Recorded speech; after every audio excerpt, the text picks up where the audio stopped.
Okay, thank you very much, guys, for coming. I'm very excited to be with you here today. So let me tell you a little bit about myself. I came to Germany 12 years ago, and I started off as a scientist. I came for my master's, my PhD, and I had this very great career success. And I was able to publish in Nature, and that's like the best journal worldwide. And because I was very successful, my lab got a grant for $2.7 million US. I also got like the congratulations from the German embassy for my work as a scientist. And little did I know I couldn't have never done any of that, because few months before I was completely depressed, and few months before that even I was burnt out. So moving on, I discovered coaching as a pathway for me to get the success that I want and more in my life. And I was able to demonstrate to the world that it's like with a set of principles that I know now, with the education that I know now, I'm able to succeed in any career that I step stone in. And so we talk about the cool stuff that are happening in our lives most of the time, and that's what we mostly talk about. But I'm not here to talk about that today. I'm here to talk about this part that we usually don't talk about. By the way, this is me having a burnout. I didn't even realize what is a burnout, so I was just like very exhausted. And you know, I look very tired and angry. That is how my life was for many, many months. So it's really in discovering the power of those breakdowns and what we can learn from them that collectively the leadership wisdom lies. And this is what we are here to talk about, because guess what? The leadership wisdom is not related to a country, it's universal to human beings.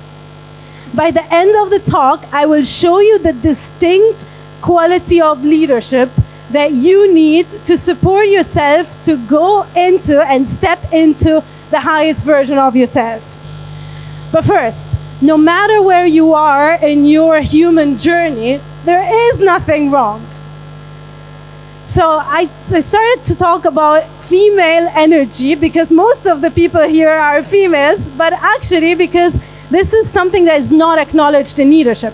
See, the difference between male energy, I'm not talking just men, I'm talking about male energy and female energy, is that male energy is supposedly like correlated with direction, right? So do this, do that, whatever. And we know, we have a very big history that leadership from men are the ones that are gonna get us the results. And so what I'm here to talk about today is the female energy. It's the space where you are allowing and collaborative to create those results and even better. So I just want to start off by saying, look, like coaching is not a luxurious thing to have anymore. So do you guys know Maslow's pyramid of needs? Do you know this pyramid before? Have you seen it? I don't know why it looks like that, but on my screen it looks red. Anyways, so as you go up this pyramid, your satisfaction as a human starts increasing. And your potential as a human also starts increasing. So Maslow's pyramid of needs is not just a visualization of human needs, but it's actually an experience. See, if you're here and you're worried about how to get the bills from month to month, you're not gonna focus on having a great future, because this will be your human priority. And so most often what happens in our lives is that we start off, so by the people who are here, I could assure you that you're all very ambitious and you all want to take proactive action. And so you have this will and desire inside of you to step into that potential. So this is how we usually start our lives, like in a log scale. But then something happens. This is what we call scientifically a trigger. So it's something from the inside or outside. You move to a new country, you have a problem in your family, you have a bad work experience. Whatever happens has you drop your potential, and therefore you start going in an opposite direction to where you started.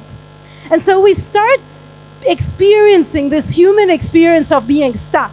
And that's what usually happens. We lose a lot of time and energy just because we're very stuck and we don't know how to move forward. So in my experience and in my science and in my clients' experiences as well, we don't do coaching because we are self-actualized.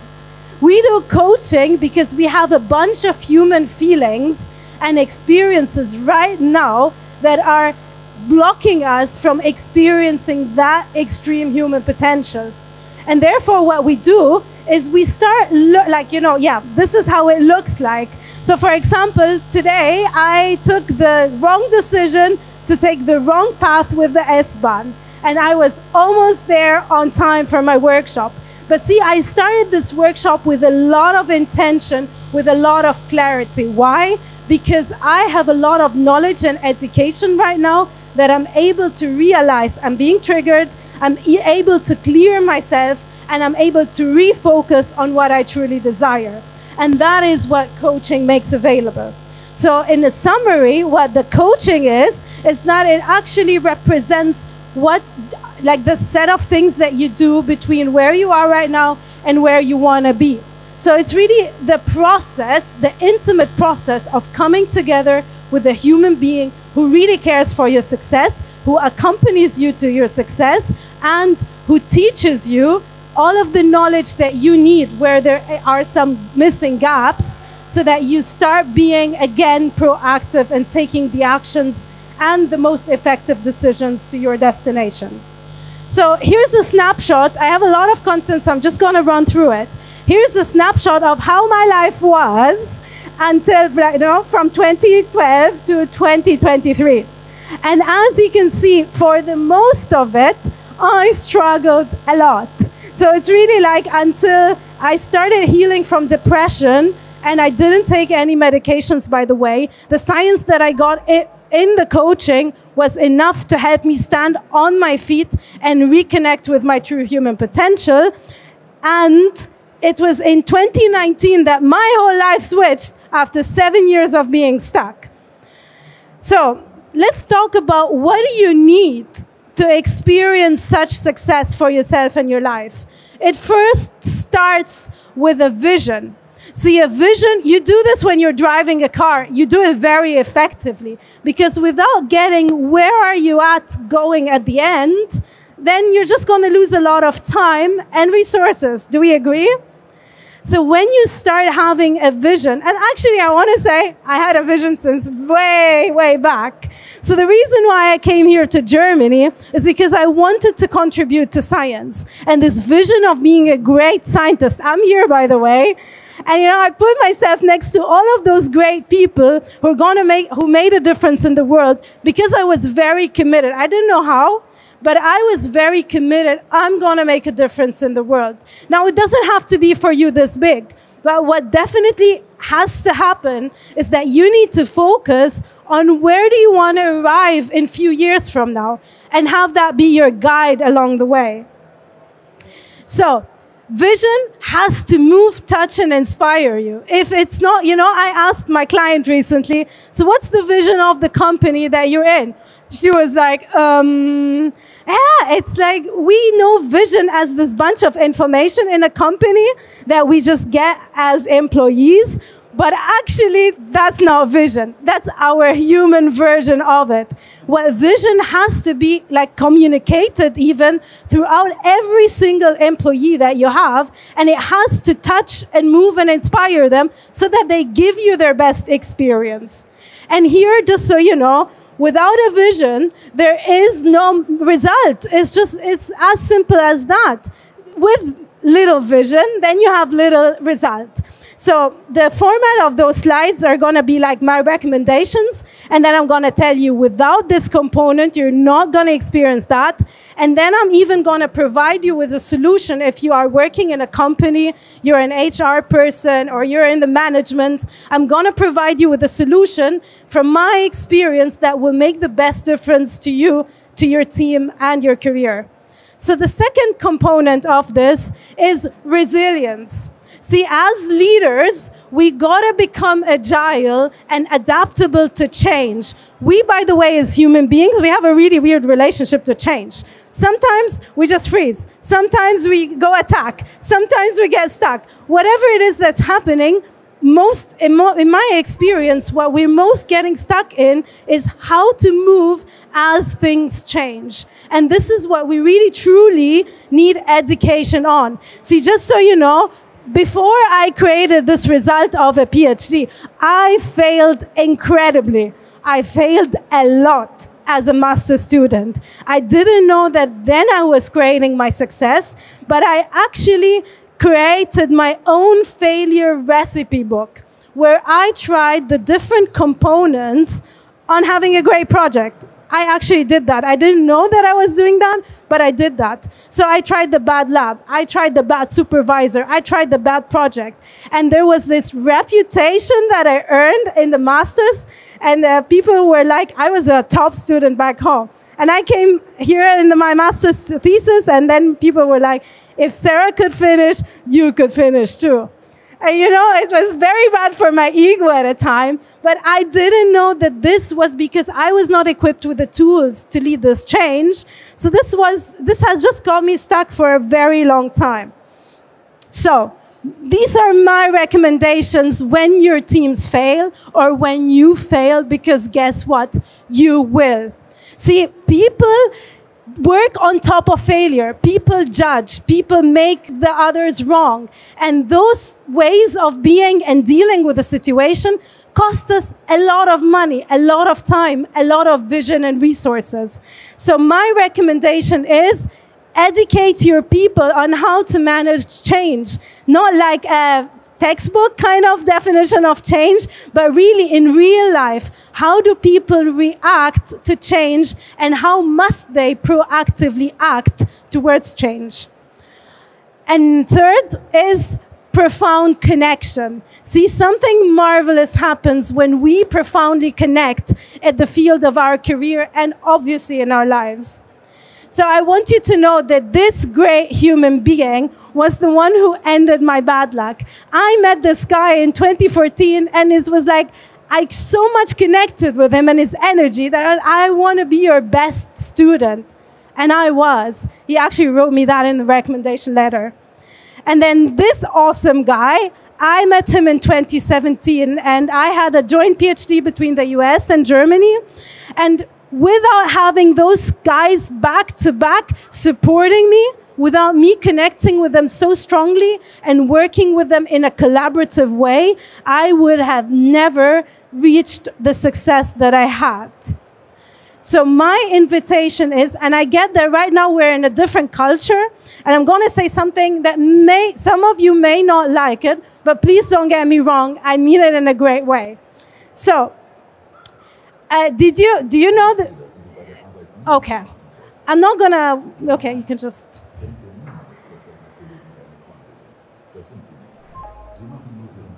Okay, do you know this video? It's a TikTok video that I came across. I was like, wait a minute. Okay, so here in Germany, we're starting to have this great multicultural environment. And 12 years ago, it wasn't like that when I started. But the thing that I want to acknowledge here is that there are cultural differences between the different people and their backgrounds.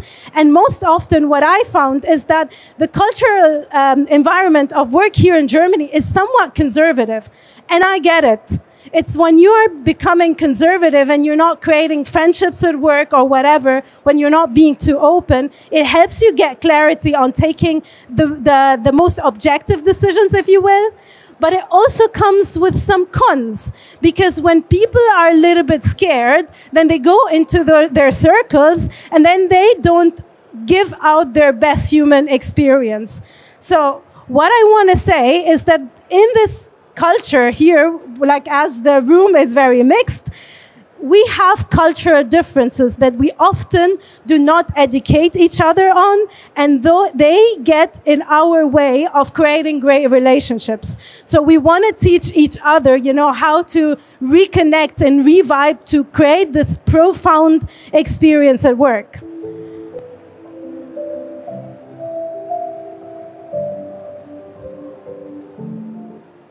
Okay, and it's really in our ability to shift our perspective to create a more inclusive picture of people that's gonna help us connect, get the best out of each other, and just go create this, fulfill on those massive visions that we have.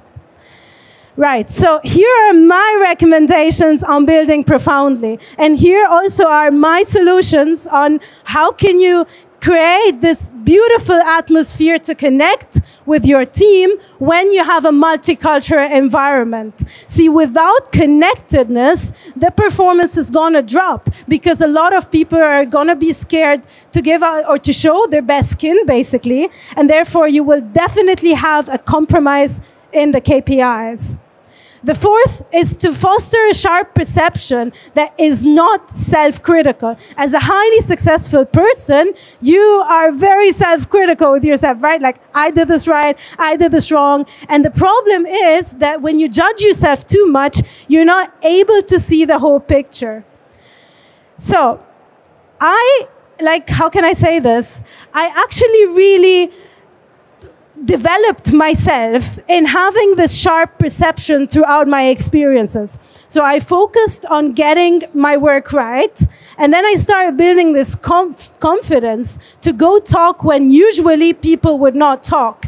And see, when you challenge your hypothesis in performance, it's not like I did this, so I am bad or something, or I'm a stupid scientist or whatever. It's like, I did this experiment wrong. There is a control missing. Can you please show me how to better do it? So as you speak, not the you, but your performance, you start fostering this critical eye, not for yourself, but for your performance.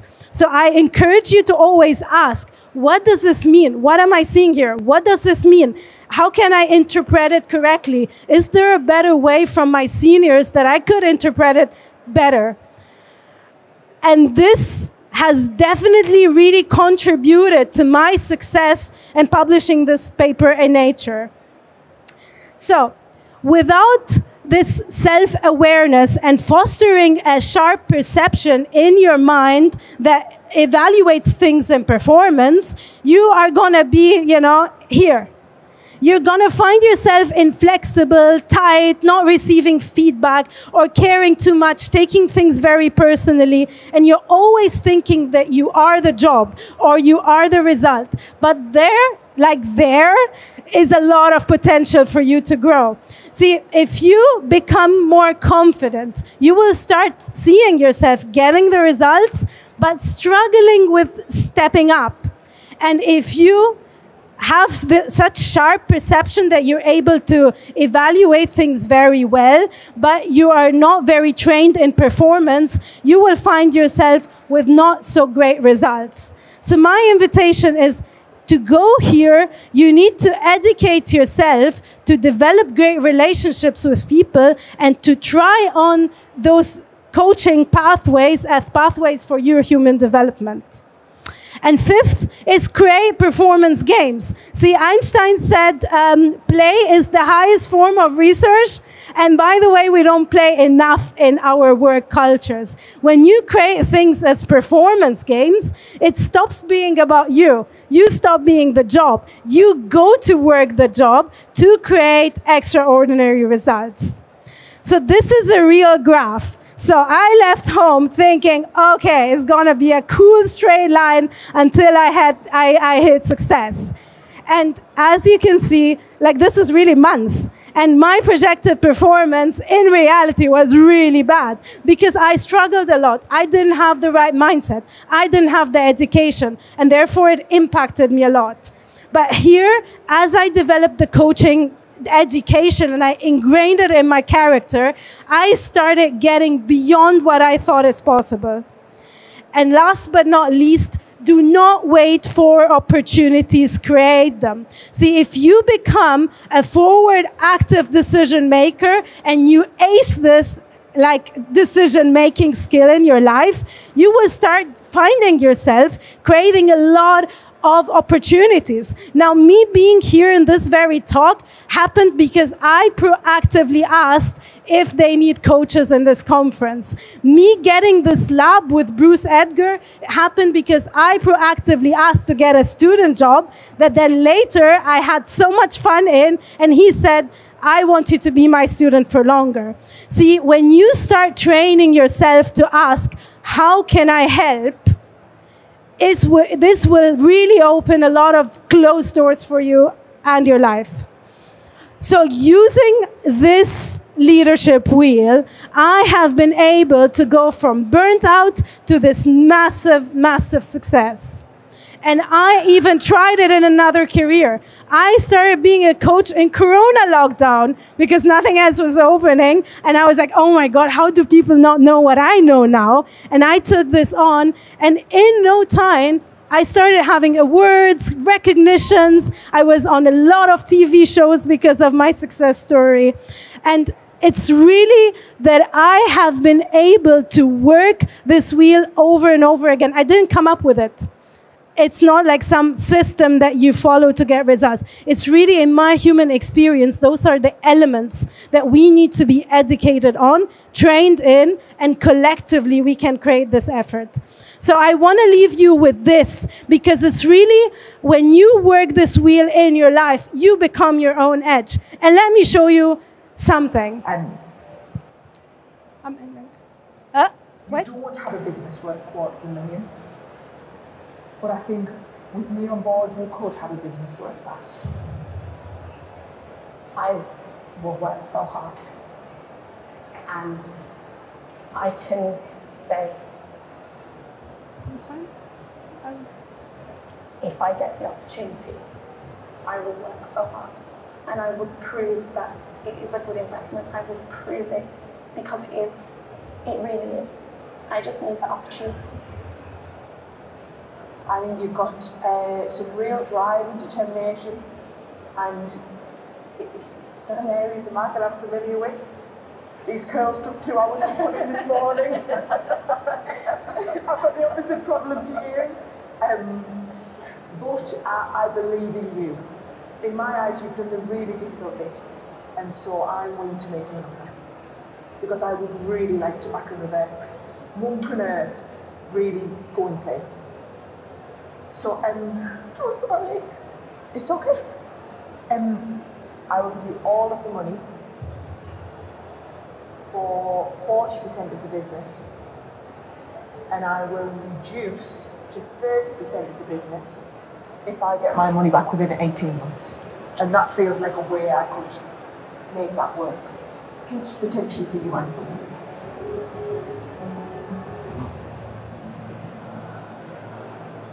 Sara, thank you very much for your offer. It's a brilliant offer, and I would love to accept it. Yes. I look forward to what. Okay, so I forgot to introduce this. This is a part of a pitch in Dragon Den, and this woman has this brand to have like better curls or something, to straighten actually curls easier. And she was pitching, and her numbers were not so great. But there, this Sara, she actually believed in her, and she saw how passionate she was that she decided to give her a chance, and it got like, the result was incredible, and the business is now growing and growing because she actually believed in her. I'm not saying go believe in people randomly, but I'm saying if we start as women believing in one another and giving each other this space and teaching one another what we know best, we collectively are going to have breakthrough experiences in our human experience. So, I love this quote from Kung Fu Panda, and this is how I'm going to end. If you only do what you can, you will never be more than who you are. Thank you very much. This was it, everybody. Thank you. Thank you so much. So now it's the time to ask your question if you want. But you can think about it for a minute. Because I got a question. Yeah. So can you tell us a little bit more why you think people's potential drops through their life? So how does coaching play a role? Yeah, so actually, so I talked about this Maslow's pyramid. And the thing is that when people experience life in so many different phases, whether it is job, family, moving to a new country or whatever, they start feeling different.